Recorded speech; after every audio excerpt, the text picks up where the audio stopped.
Ito nga pala ha, sa lahat ng mga gustong ng walang usok, walang ingay, ito po. Hindi amoy gasolina kasi electric po siya. Ito, sa mga gusto ng electric bike po dyan, ha, ito po, 0917-6555-955. Pwede rin po silang mag-reseller, ano? Pwede kayong mag-reseller, ano? Yes po. O, dyan po kayo kumontak sa mga gusto po ng negosyo. At ang negosyo po ay electric bike. Ayan po. Kuya, ilan po yung kayang itakbo po nito? Yan po is nasa 80 kilometer po. 80 kilometers po. 80 kilometers per hour. Yes po. Ba, mabilis ha? Opo. Kagandahan po dito, sir, is yung chassis niya po kasi is aluminum alloy na po yan. Ito po yun. Yes po. Yung chassis niya po. Mga ilan po, bago po malobat siya, mga ilang kilometers po ang tinatakbo? 100 kilometers po. 100 kilometers bago pa siya malobat? Yes po. So, malayo-layo na rin po yun, 100 kilometers. Yung range niya po. Malayo po yun, malayo na. Mga hanggang dito, hanggang Bulacan na po yun. Ayan. Okay. Ito po yung cellphone number niyo po, ano? Sa mga gusto po at interesado. Pwede ba nating matesting yan? Kayo Yes, na po mag-testing? Ako na. Kaya na. Sige. Video niyo nga po ako. Testingin po natin, ha? Napakadali lang po nitong start, eh. Kaya tayo sumibat. Paano bang i-on? Yun, di susi. Para pa lang talagang motor, eh. Eto, wala nang masyadong ingay. Ang kagandahan nito, meron lang siyang Bluetooth speaker po, no? Naka-Bluetooth siya. So, yung muffler niya po, Bluetooth. Oh, yun, napaka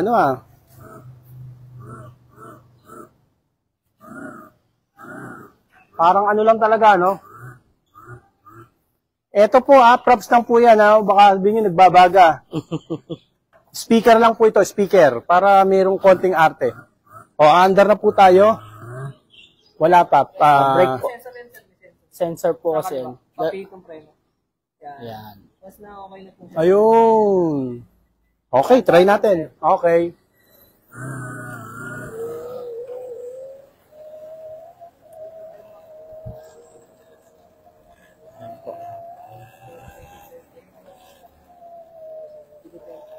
Yan po is electric dirt bike po, no?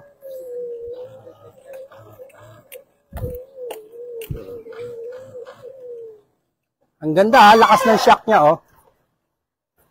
Ito yung mga ginagamit sa bundok, eh, no? Kaya lang, yan po yung mga pang off-road po.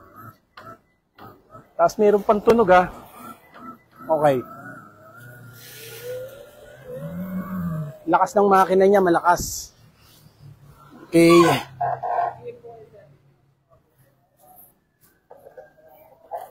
Okay. Papatayin ko na. Sige po. Okay. May ilaw na rin siya, kuya. Yes po. May ilaw. Headlight na rin po ito. Sige nga, makapindot nga yung headlight. Ayan, may nanonood na sa atin. Magandang araw sa lahat ng mga 100 na may 100 yung ating mga nanonood. Yan po, may headlight po siya. May headlight. Signal light. Yan. Tapos meron din po siyang tail light and backlight po. Oo. Asan ulit yung cellphone number? Mga kadiskarte, huwag po kayo doon sa number namin tumawag. Ito po yung number po mismo ng opisina para hindi na po ako tumubo para sa inyo. Ayan. Diretso na kayo sa opisina po nila. May Facebook page po kayo? Yes po. Ano pangalan ng Facebook page? EcoPro Technologies. Ayun, tingnan ko na po rito.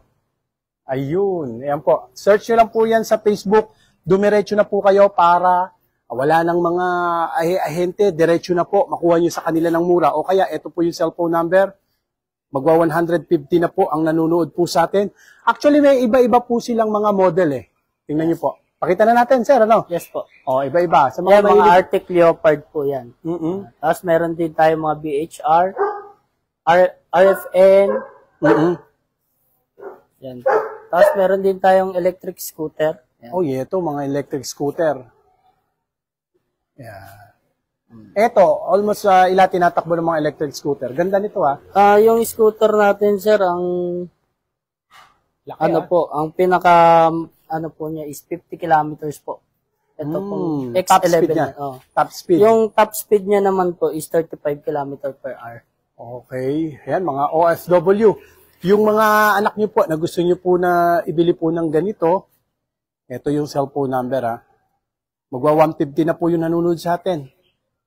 Ito, i-ano nyo po sila, message nyo sila sa, ayan, ito po Eco Pro. Eco Pro Technologies po. Ayan, okay. Hindi po ito produkto ng Diskarte Pinoy TV. Hindi namin produkto po ito. Kaibigan ko lang po yung may-ari po nito, kaya ibinlag po natin ha. At nakita ko naman na maganda po yung kanilang produkto, kaya ayan, napakiusapan ako nila. Sa mga gusto pong magbenta po nito, ko gustong kumita, pwede po. Ayan, dumiretso na po kayo. Huwag sa akin, kasi kikita pa ako pagka dumiretso kayo sa akin. Papatungan ko pa po yan. Ayan, dito na. Diretso na po kayo sa kanila, ha. Maraming salamat po mga kadiskarte, ha.